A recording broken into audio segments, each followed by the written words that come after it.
10th of July, 1940. An empty coal yard near Swansea. Locked sheds face a dark rail spur.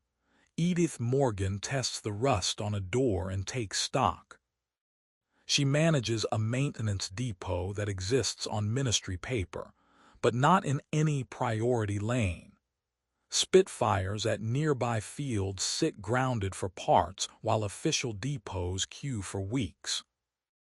She decides to turn this yard into a working lifeline with what she can reach, not what she is issued.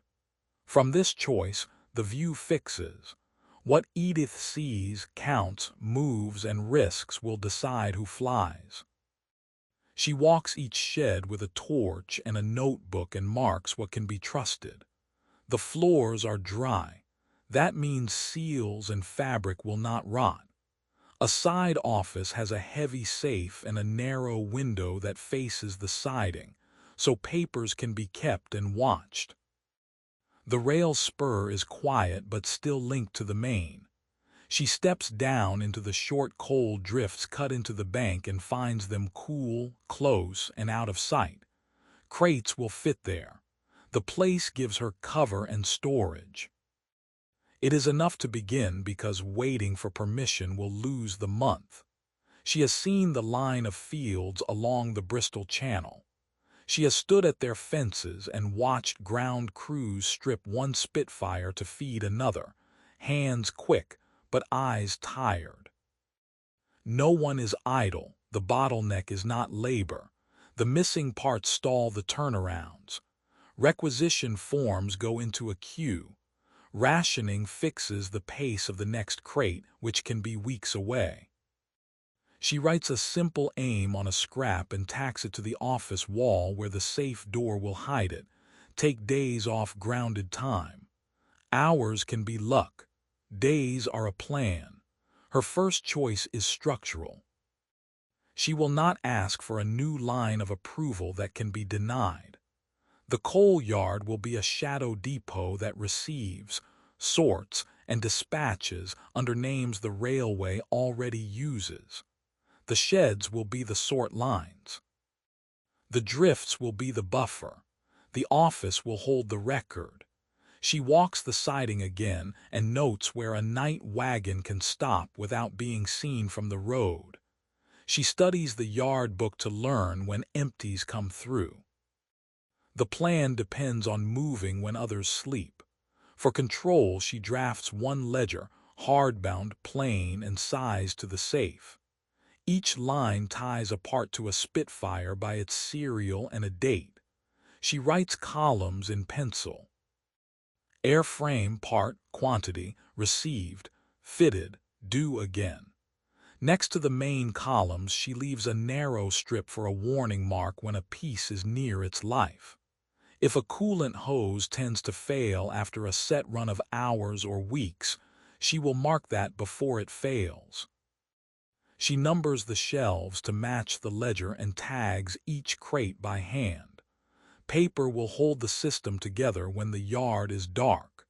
She needs to know what to stock first. She meets fitters at the perimeter fences where a man can talk without a clerk. She listens while they point at their hands and the places on the engine cowl where trouble lives. She writes the short list and circles it. Merlin coolant hoses, magnetos, tailwheel assemblies, gun synchronizer cams, canopy latches. Hoses crack and leak.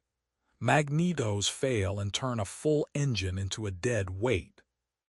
Tail wheels fold on rough strips and ground a fighter that is otherwise sound. A worn cam can stall guns in a fight. A stuck latch can trap a pilot. She files the list under A. Because open movement draws eyes, she sets the rule for the yard. All crates in and out will move at night on the siding, then to local lorries before dawn. She sketches a map of runs to the fields and marks the safest bends and hedges. She chooses drivers who already deliver milk and bread under blackout and do not ask for names.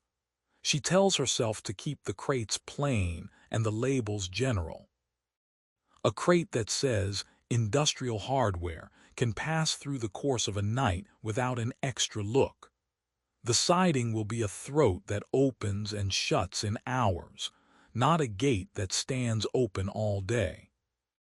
To keep shelves from going bare, she pins another rule above the ledger. For every item that leaves, 2 must be in motion back toward the shelf, 1 by order, 1 by salvage.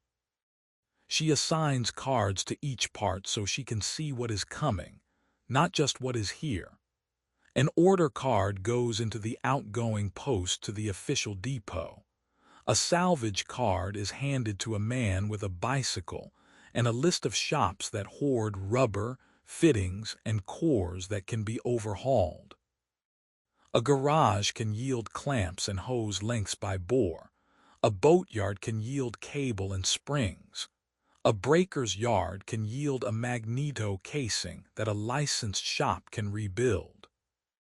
She counts only what she can put her hand on, and she marks 0 with a red slash she does not want to see. Risk arrives with the first test of the throat. A mixed crate comes late, slid off a wagon and left at the siding head, wrapped in hessian and tied under a label that reads only industrial hardware. If a railway clerk asks for a bill, she cannot prove this belongs to her yard. She takes it anyway. The office light stays off. She breaks the crate by feel, sorts by shape and tag in the cool drift, and logs by torch, quick and neat. She hears a footstep on the road and holds her breath until it passes. When she shuts the safe, the ledger weighs more than the parts. The next morning, a runner brings a signal from RAF Pembrey.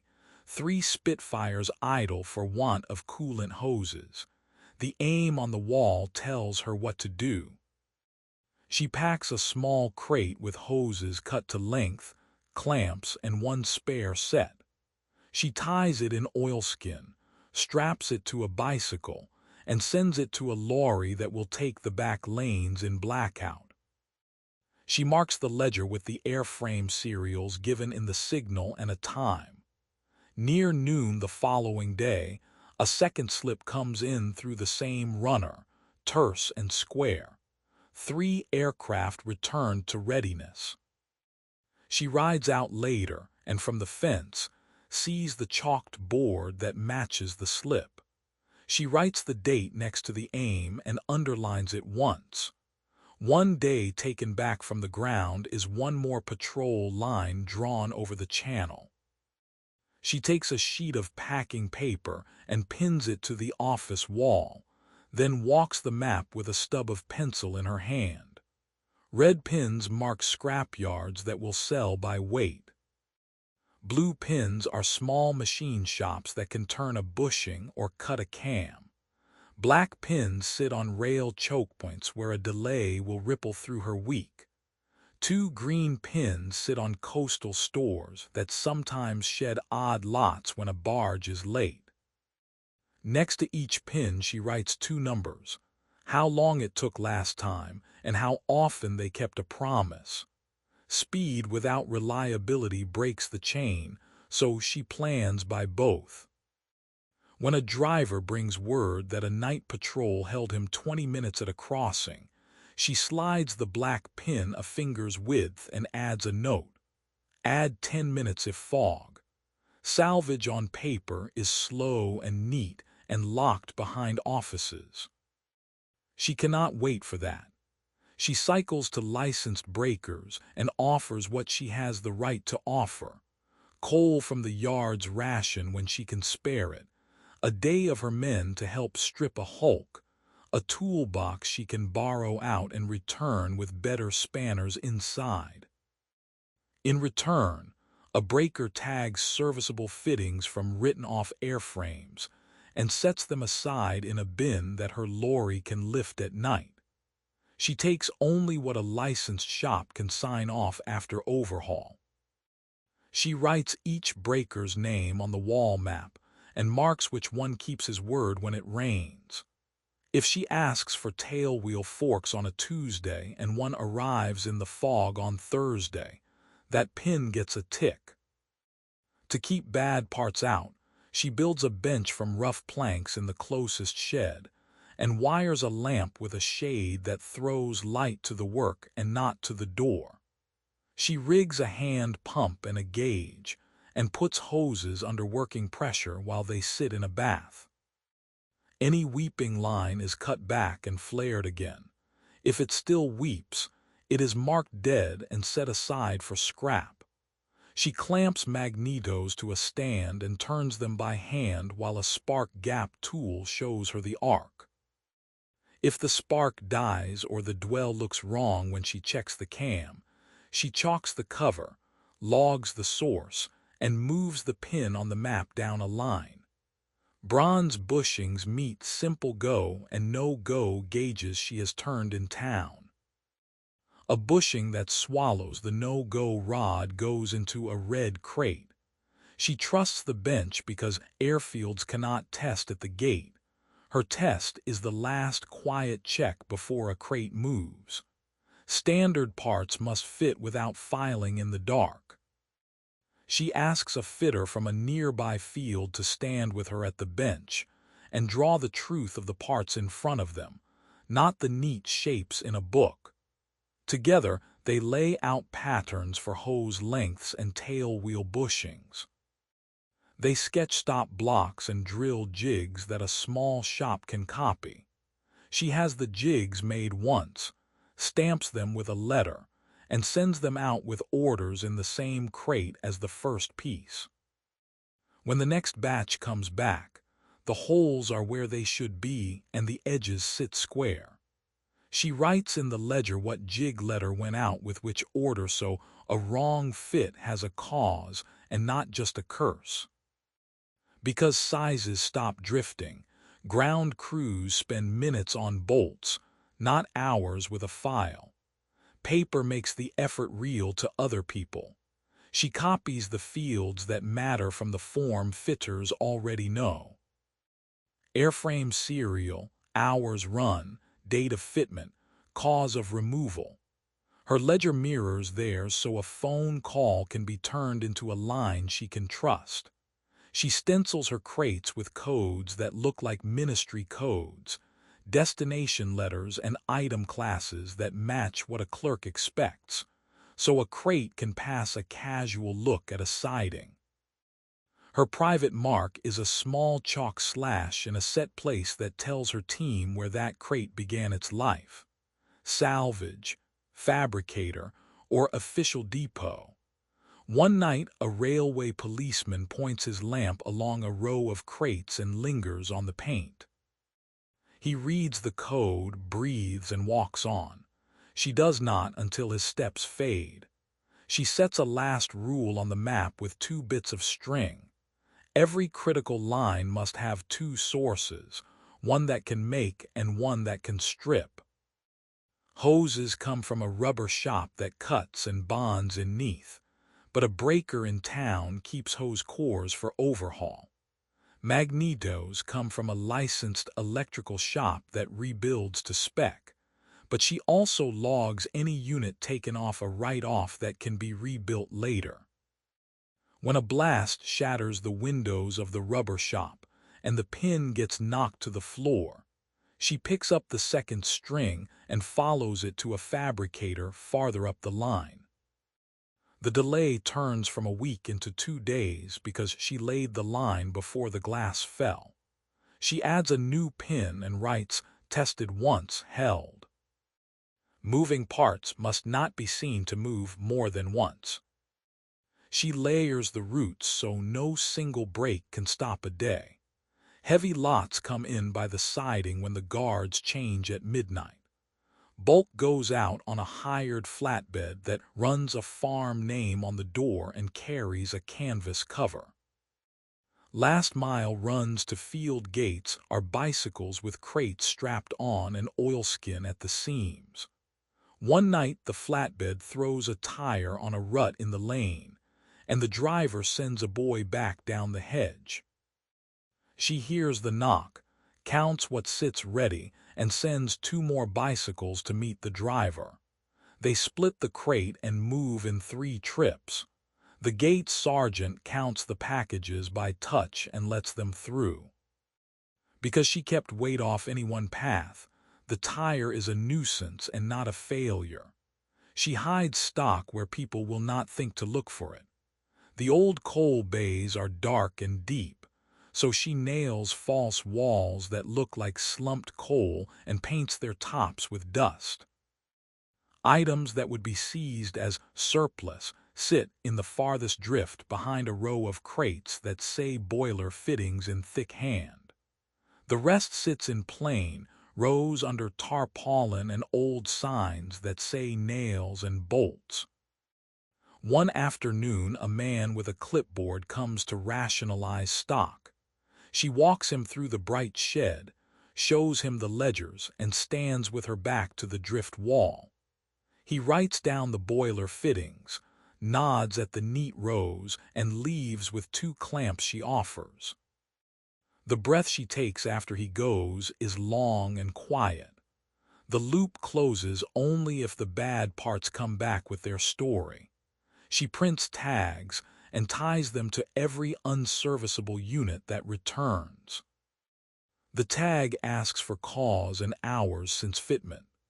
When a magneto comes back with too few hours and a soft note that it ran hot, she puts a flag next to the fabricator's pin and pulls 1 crate to test. When 3 tailwheel bushings show wear early from rough strips, she marks a heavier alloy on the pattern and sends a new jig out with the next order. She turns the week's tags into next week's crates, stacked by airframe serial and failure curve. When a runner knocks, the right package is already under the bench, wrapped, stenciled, and tied. Each time a crate leaves an hour earlier, she sees the line that hour draws out over the water. She walks the siding at dusk to meet the railway foreman, where the lamps throw a weak pool on the gravel. His engines burn coal that comes short at the end of each fortnight. Her yard still holds a heap that the ration books do not count in detail, because it was booked to the coal company before the war. She counts what she can spare and promises an extra day's fuel when the foreman agrees to let empties drift down the spur after hours and hold 10 minutes at the mark she paints on a sleeper. Because his tanks do not run dry, the wagons stop where she needs them. She writes the minutes in her ledger and brings tea to his night man. The debt is small and quick to settle. A barrel of coal across the fence buys a stop at midnight without a chit. The women's voluntary service drives under blackout with sealed parcels that wardens wave through if the labels read medical supplies and the weight feels right in the hand. She borrows a kitchen scale and chalks a list of weights on the bench. Magnetos, hoses, clamps, and a fist of packing straw together must match what a crate of bandages should weigh. She adds sand to one, wraps another tighter to shave a pound, and writes the time each leaves so the run hits the quiet gap between patrols. When a warden taps a crate at a corner and lifts it an inch, it moves like a bandage box, not a box of metal. No stop draws notice because the covers are honest in weight and steady in time. She writes WVS in a small code on the crate edge, so her own team keeps the weights true. At Pembry, a flight sergeant she has met at the wire begins to send her slips with a line or 2 about what fails and when. One note says tailwheel bushings from one batch flatten early on rough strips. Another marks a run of magnetos that arc hot after few hours. She copies each into the ledger by airframe serial and marks the life with a short bar against the date. She answers with exact fits and steadier alloys, and the next slip comes back with fewer lines. When questions rise about where her crates begin, His name on a message clears the gate at the airfield because he has seen her parts fit without filing. She knows he is risking a piece of his own trust when he vouches. She keeps his slips under a clip inside the safe door with the aim. A small machine shop downriver has idle lathes on weekends, but union stewards will not break a rule for her for free.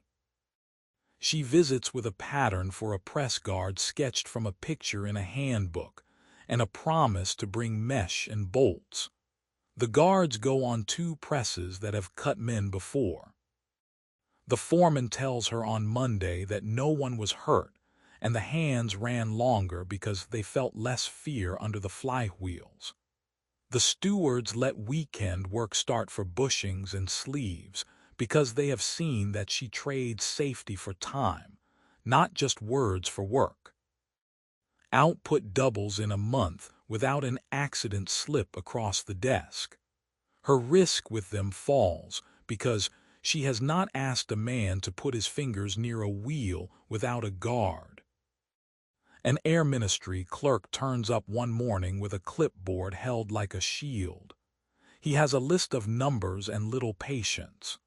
She opens the safe, sets the hardbound ledger flat, and turns to 3 trails she has chosen in case this day came.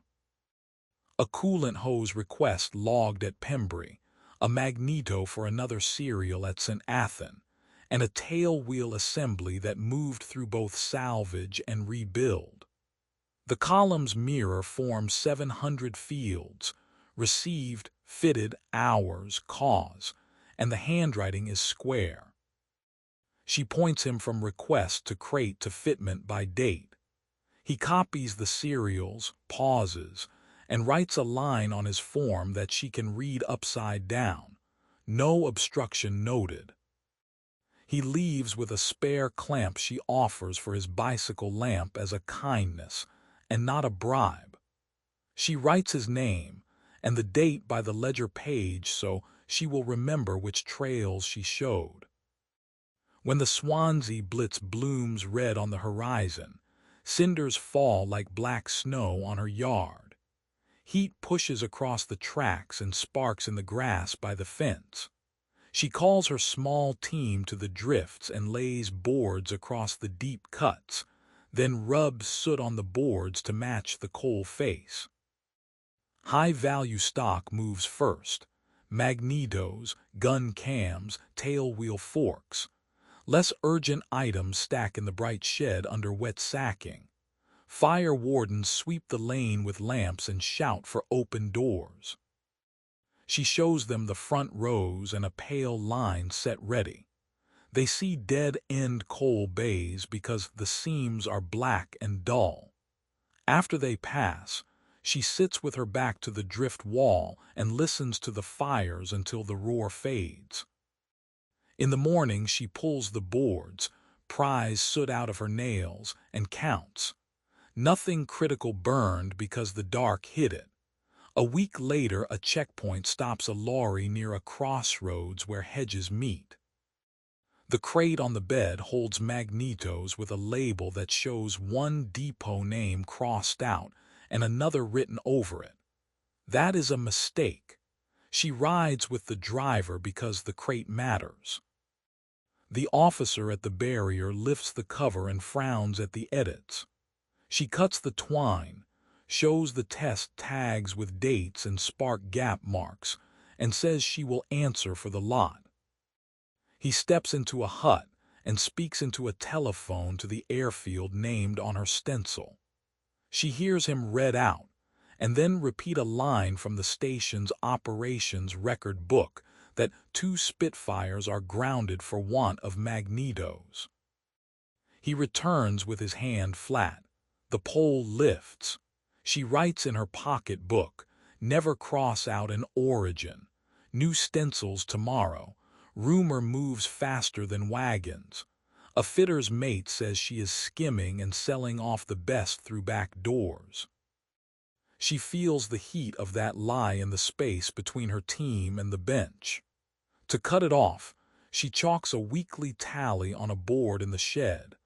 Items in, items out, and destinations by code, not by name. Her team can see the flow and its balance.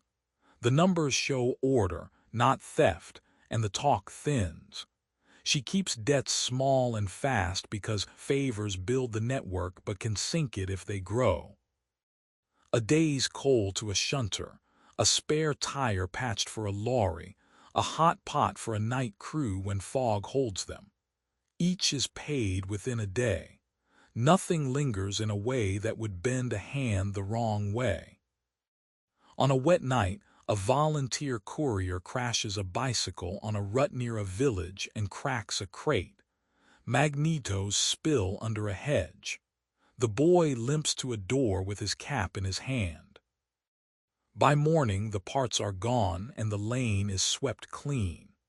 It looks like a loss until a note comes back through the grocer that the villagers lifted and hid the contents in a shed until dark because they heard the Bristol Channel quiet that night and wanted it loud again. She sends a return parcel on the same bicycle, a repaired pump for the chapel, nails for roofs, and a small bag of coal bits for an old woman with a cold grate. The route holds because she marks that village with a green pin and a word on the map. Trust. Late August brings heat and a break in the chain. A rubber works farther up the line takes a hit in the night, and the driver who brings her the news has glass in his coat and no invoice in his hand. For a week she has marked a small dot in the margin of the ledger next to each coolant hose request, copied from the wireless temperature at noon, and the hours run on the airframes that call in. Heat and long sorties push hoses over their edge. Because the dots mount, she has already bundled and oilskinned sets in the farthest bay, stacked behind the soot boards.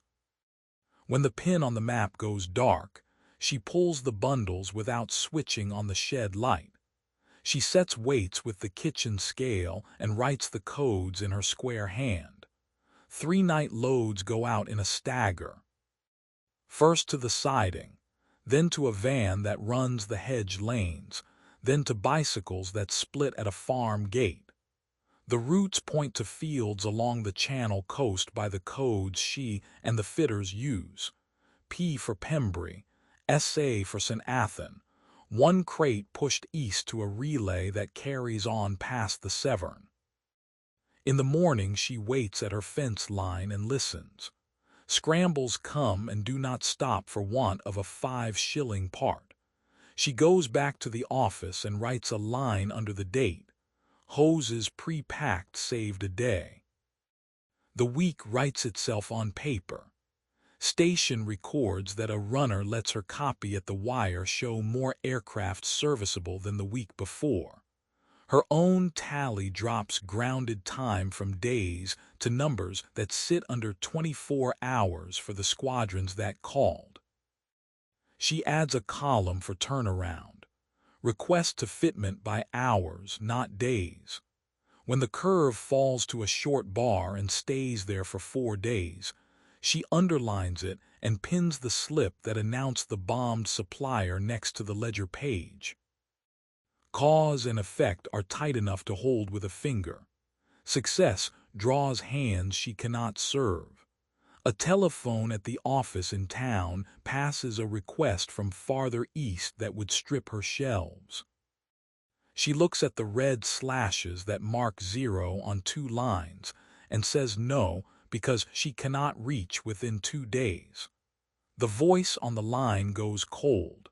She writes the refusal in the ledger next to the part code and adds why. No second source, no bench-tested stock, 48 hours not met. She hates the empty feeling it leaves, but the yard stays a lifeline and not a promise she will break. The next night, her routes run on time for the field she can touch.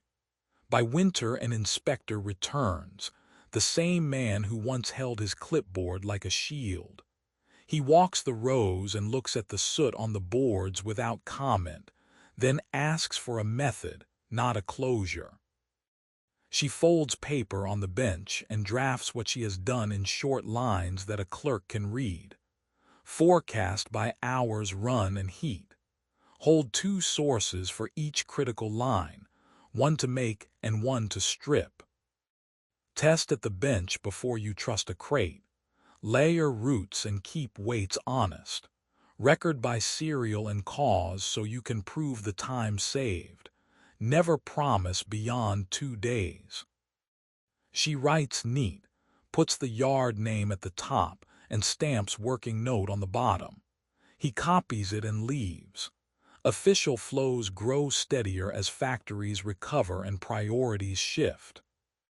Her map loses black pins at choked rail points and gains fewer red marks for scrap. The shelf spots that once held hoses and magnetos carry niche items and odd fixes. Canopy latches cut to pattern, a small run of gun cams that a shop still turns to her jig. She begins to wind the deepest bays down. The soot boards go to the side. She bundles the patterns and jigs and ties them with string. At the wall, she takes down the scrap that said take days off grounded time and lays it in the safe on top of the ledger. After the war, men with a list and a lorry walk the sheds with a council order in their pocket. The company sells the yard, and the safe that held her paper is just a box to clear. Ledgers, tags, and the pattern boards go into brown cartons with no labels better than yard records, 1940-45. She watches from the door because she no longer holds a key that matters. The smell of coal that hid her stock is gone. It feels like a quiet theft, but it is lawful and ordinary, and the paper trail she made disappears into a store that will not know what it has. Years turn until the wire at the airfields rusts. A letter arrives with a council stamp and a name she does not know. An archivist writes that notebooks with serials, dates, and parts have come to light in a back room and asks if she will come in. At a table under a skylight, a box opens and the hardbound ledger sits in her hands with the pencil dents she made. The archivist has cross-checked station operations record books and lays out typed lines that match her dispatch weeks to spikes in serviceability. She reads her codes and sees them doubled by the station entries. Proof has made a small loop back to her. A local museum takes one ledger and one jig and mounts them on a pale wall. Visitors walk past and lean in to see numbers and chalk slashes that once meant a pilot would fly. Her name sits on a small card under glass, plain as her hand. She stands off to the side and reads it twice. On the way out, she picks up a newsletter that carries a few lines on the find and a file note number. She recognizes phrases from her working note in a caption that tells people what to see. Stock by need, anticipate failure, test before you trust. The noise in the wider world is light on her part. No ceremony comes. In the place of a speech, there is a rule that others use without knowing where it began. She can live with that because the lesson has moved. Watch the hours and the heat, keep 2 lines open, push fast with proof in hand. The yard is gone, but the habit survives in other hands, and that is the piece of her work that stays aloft. She can picture the coal yard now, quiet, the siding rusted, the drifts holding only dust. And then she looks down at the one ledger under glass, its plain columns as clear as the day she wrote them. It records the choice she made. Treat parts and trust as a front line, cut grounded time so squadrons could fly, keep promises no faster than 2 days and prove every hour saved. The fields changed and the yard went, but the habit stayed. Those square lines still teach forecasting and fast turnarounds across the RAF, and her work lives there in the numbers.